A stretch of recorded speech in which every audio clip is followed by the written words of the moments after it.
Bonjour, bienvenue dans le 16e épisode du défi J'envoie, qui m'emmène dans les tréfonds de confort. Il est tout juste 7h du matin, l'église vient de sonner et je suis en train de faire une petite balade puisque ma contrainte créative aujourd'hui c'était d'enregistrer pendant une balade. Alors c'est parti!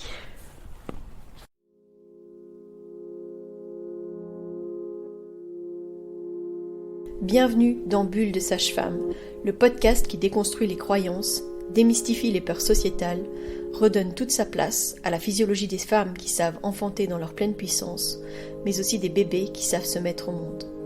Ici, vous profiterez de l'expertise de sages-femmes pratiquant en dehors des hôpitaux, des accouchements à domicile ou en maison de naissance. Nous souhaitons que vous trouviez les outils, les informations pour que vous puissiez être les acteurs de la naissance de votre bébé, et ce quel que soit le lieu où vous avez décidé de l'accueillir. Mon nom est Mélissa Chambard, sage-femme, maman de 5 enfants.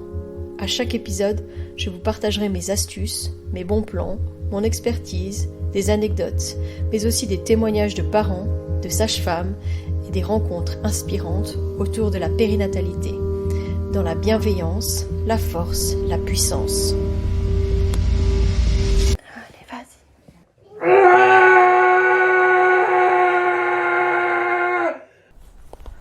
J'espère que ça sera audible. J'espère aussi que je ferai pas de chute parce que il fait très froid en ce moment. Il y a de la neige, un petit peu de neige, pas beaucoup de neige, mais moi c'est pour givrer les trottoirs, rendre les choses un petit peu moins accessibles, donc j'espère que ça ira.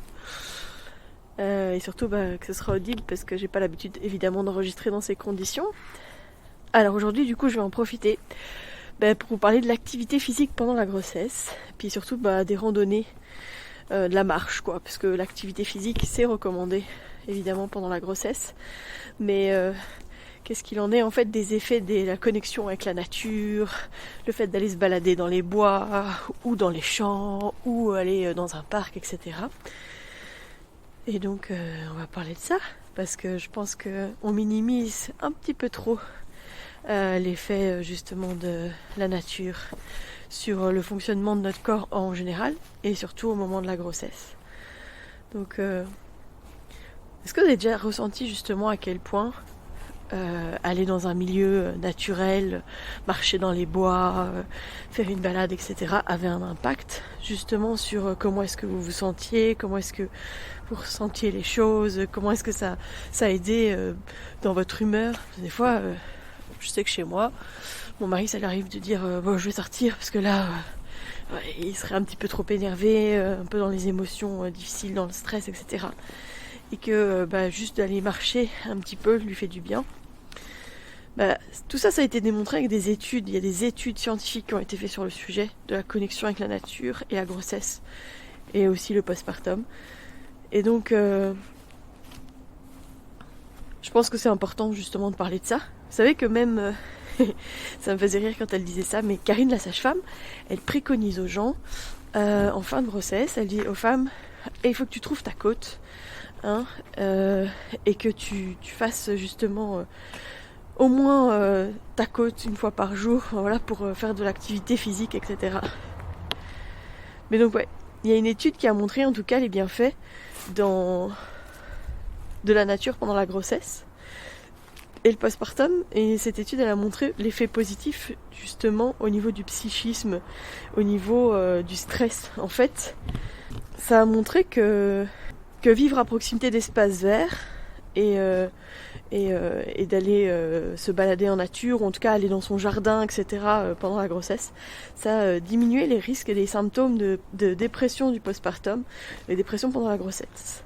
Pourquoi ? En fait parce que la connexion à la nature, ça aide à réguler certaines hormones de stress comme le cortisol, et que du coup, ça a un effet aussi, on a pu observer que ça diminuait aussi les bébés qui naissaient prématurément, les bébés de petit poids, les retards de croissance in utero, donc ça avait vraiment un impact ultra positif. En parlant de choses qu'on sécrète quand on va se balader, etc., je crois que ça, c'est pas quelque chose que je vais vraiment vous apprendre, mais vous savez que d'aller à l'extérieur et d'être d'être exposé à la lumière naturelle, ça aide à la sécrétion de la vitamine D. Et la vitamine D, ça joue sur tellement de plans, évidemment au niveau immunitaire, ça on en a beaucoup parlé pendant la crise Covid, à quel point c'était important de se supplémenter en vitamine D, mais pas que. Et c'est important de se rendre compte qu'il y a même des études qui ont montré que ça avait un impact, la vitamine D, dans la prévention de certaines formes de pathologies qui peuvent se développer pendant la grossesse, comme le diabète gestationnel, la pré-éclampsie, et à nouveau on parle aussi des bébés qui naissent prématurés, etc. Donc la balade dans la forêt, dans la nature, c'est bon pour votre morale, mais c'est aussi bon pour limiter certains risques et aider justement la régulation de certaines hormones comme le cortisol, etc. et la vitamine D, et que ça joue vraiment un rôle de régulation hyper intéressant. Bon, c'est bon pour la maman, physiquement, évidemment, d'être en activité physique, c'est bon pour son système cardiovasculaire, sa respiration, etc. Moi, j'ai observé aussi que les femmes qui faisaient plus d'activité physique, par exemple celles qui avaient un chien, et qui, par tout temps et tout vent, j'ai envie de dire, baladent leur chien, ou vont justement en nature pour allier cette balade avec le chien, avec un moment de connexion avec la nature, ben, moi j'observe que souvent c'est des bébés qui se placent beaucoup mieux. Parce que on a l'habitude un peu trop de chiller, je pense, chez nous, pendant la grossesse. Et surtout en fin de grossesse, les femmes, elles font que beaucoup se déposer, j'ai envie de dire.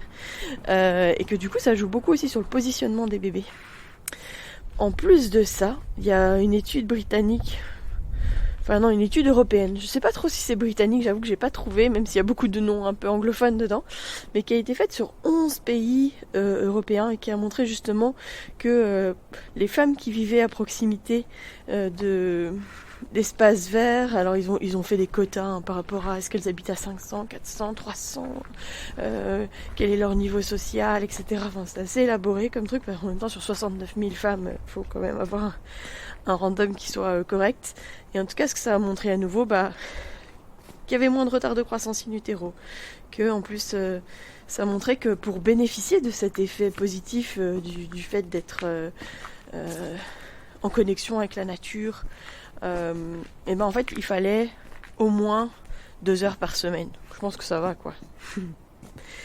Alors franchement, donc je vous parlais de la sécrétion des hormones du cortisol, donc diminution du stress, etc. Diminution des dépressions du postpartum.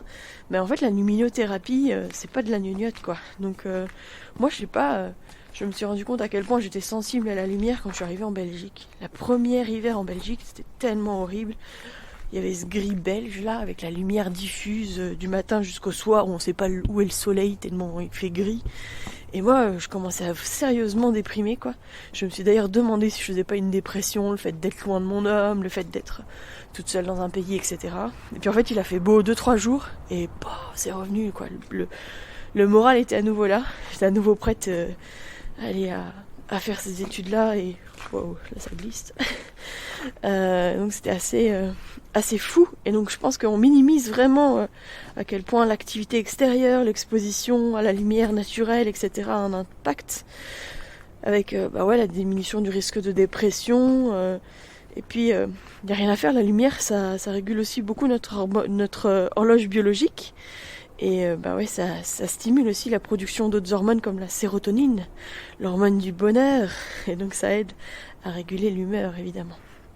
Techniquement, il n'y a pas de contre-indication à ce que les femmes fassent de l'activité physique. Alors, je pense que ça peut être tout à fait correct d'aller se balader. C'est quelque chose qui coûte a priori pas grand-chose, c'est-à-dire rien à part peut-être de bonnes chaussures. Et que l'effet, il est quand même assez grand, comme je vous ai expliqué. Je vous partagerai un petit peu toutes ces études dans la description de cet épisode. Mais donc si les femmes pratiquent une activité physique comme la marche déjà, c'est déjà super bien, et en plus elles bénéficient de cette connexion à la nature qui va avoir des effets bénéfiques chez elles comme chez leur bébé. Ce qui est important, toujours la même chose, c'est de rester à l'écoute de son corps, de ses sensations. Si jamais ça va pas, c'est vrai qu'il y a les fluctuations d'hormones aussi qui peuvent faire que parfois c'est quand même compliqué, au niveau de la fatigue notamment, bien que le fait d'aller faire même une petite marche va parfois aider justement à réguler un petit peu plus ces états de fatigue chronique que parfois on peut avoir, notamment quand au niveau des hormones ça monte tellement vite et tellement haut que ça a un impact vraiment au niveau de notre énergie. Et en fait, pour ce qui est de la randonnée en nature, ça va aussi aider, j'ai dit, le système cardio-respiratoire, ça va aider au bon placement du bébé, etc. Après, au niveau de ce qui peut être nécessaire, ça peut être d'adapter un peu le niveau d'effort, parce que ça va changer en fait au cours de la grossesse. Il faut s'adapter par rapport au ventre qui grossit, au bébé qui prend du poids, au souffle parfois on a moins de souffle, parce que on a un système circulant, plus de sang qui circule, et donc on est plus vite essoufflé. Puis quand le bébé grandit, on a aussi le diaphragme qui a un peu plus de mal à se donner, et donc on a un peu moins d'amplitude au niveau pulmonaire. Mais donc adapter l'effort physique à ce qu'on est en train de faire. Normalement, on devrait pouvoir continuer à parler sans être essoufflé, comme je suis en train de le faire maintenant. Bon, après là, il est 7h du matin, j'avoue que je fais pas une grande marche ultra rapide, mais que j'avance à mon rythme, surtout pour pas tomber, pour pas glisser. Mais ça aussi, faut le faire. Avoir les bonnes chaussures pour pas glisser sur des structures qui pourraient être un petit peu plus accidentées si vous allez en nature avec des petits cailloux, etc. Donc des bonnes chaussures, ça par contre c'est un bon investissement. Et puis pourquoi pas, si vous allez dans des lieux qui sont un petit peu plus accidentés, pourquoi pas utiliser des bâtons de randonnée pour être plus stable. Restez bien hydraté. C'est vrai qu'on y pense moins là qu'il fait froid, parce qu'on a un petit peu moins la sensation de soif à cause des températures. Mais rester bien hydraté, c'est vraiment important. Donc avoir avec soi de l'eau. Si jamais vous partez en balade en famille, pensez à avoir votre propre gourde d'eau. Surtout si vous êtes cytomégalovirus CMV non protégé. Parce qu'on dit toujours qu'il faut éviter de partager la salive, surtout avec les jeunes enfants. Donc c'est le moment de se préserver, d'avoir sa propre bouteille d'eau, d'avoir sa propre gourde, chose à laquelle on ne pense pas toujours. Voilà. Pensez aussi peut-être à une collation. Toujours avoir des petits fruits secs, petits fruits, etc. Déjà pour... vous savez sûrement que vos besoins énergétiques augmentent pendant la grossesse. Donc vous aurez peut-être besoin d'une petite collation, un petit temps d'arrêt. Faites des pauses autant que c'est nécessaire, prenez le temps. Évidemment, si vous vous sentez pas bien, on s'arrête, on se pose. Et comme je disais, au niveau des choses que vous pouvez mettre en place, physiquement, j'ai envie de dire, c'est un peu plus difficile, notamment avec le ventre plus lourd, le bébé plus lourd, parfois le bassin qui commence à se donner un petit peu avec la relaxine et qui crée un peu des douleurs, c'est pas très confortable. Vous pouvez utiliser des ceintures de grossesse. Il y en a certaines qui vont vraiment aider au maintien plus du ventre, par exemple, un peu en soutien pendant la balade. Mais il y en a aussi qui vont aider plus au maintien du bassin et donc faire en sorte qu'il y ait moins de douleur, un peu moins cette sensation de dislocation un peu que peuvent avoir les mamans avec la relaxine. Donc je vous partagerai, nous on utilise beaucoup la ceinture Physiomat de Bernadette de Gasquet qui aide vraiment bien au soutien du bassin. Et puis on utilise aussi la ceinture de couleur de femme, beaucoup en soutien au ventre, surtout pour les femmes pour qui c'est pas le premier bébé et qui ont vraiment cette sensation de distension et de bébé qui appuie fort vers l'extérieur, où elles ont vraiment le bébé en dehors de leur bassin et où c'est inconfortable, et donc ça peut vraiment les aider ponctuellement. Voilà. Et vous, partagez-moi un petit peu vos histoires. Est-ce que vous avez continué à aller vous balader, à marcher pendant votre grossesse? Est-ce que vous trouvez que ce serait vraiment intéressant de le faire? Et si jamais vous ne le faites pas, pourquoi est-ce que vous le faites pas? Est-ce que vous avez l'impression peut-être que ça vous demande trop d'énergie, voilà les voisins qui se lèvent. Trop d'énergie, trop de peut-être de distance entre chez vous et puis un lieu où vous pourriez aller vous balader? Partagez-moi tout ça. J'espère en tout cas que c'était audible, que c'était pas trop décousu. Et partagez-moi tout ça, racontez-moi. Allez sur la page Instagram de Bulle de Sage-Femme Podcast et échangez-moi vos meilleures balades, vos meilleurs équipements, qu'est-ce qui vous a aidé, etc. Parfois, le fait d'aller faire des balades aussi en postpartum, alors on s'entend bien, pas en postpartum immédiat, pas les premières semaines, et ça je vous l'explique bien souvent, mais dans les semaines plus éloignées, parfois ça aide aussi à créer du lien. Je sais qu'on a des mamans à la bulle qui ont pris contact entre elles et puis qui ont dit moi, et si on allait se balader avec nos petits en écharpe, et puis elles avaient des toutous aussi je crois.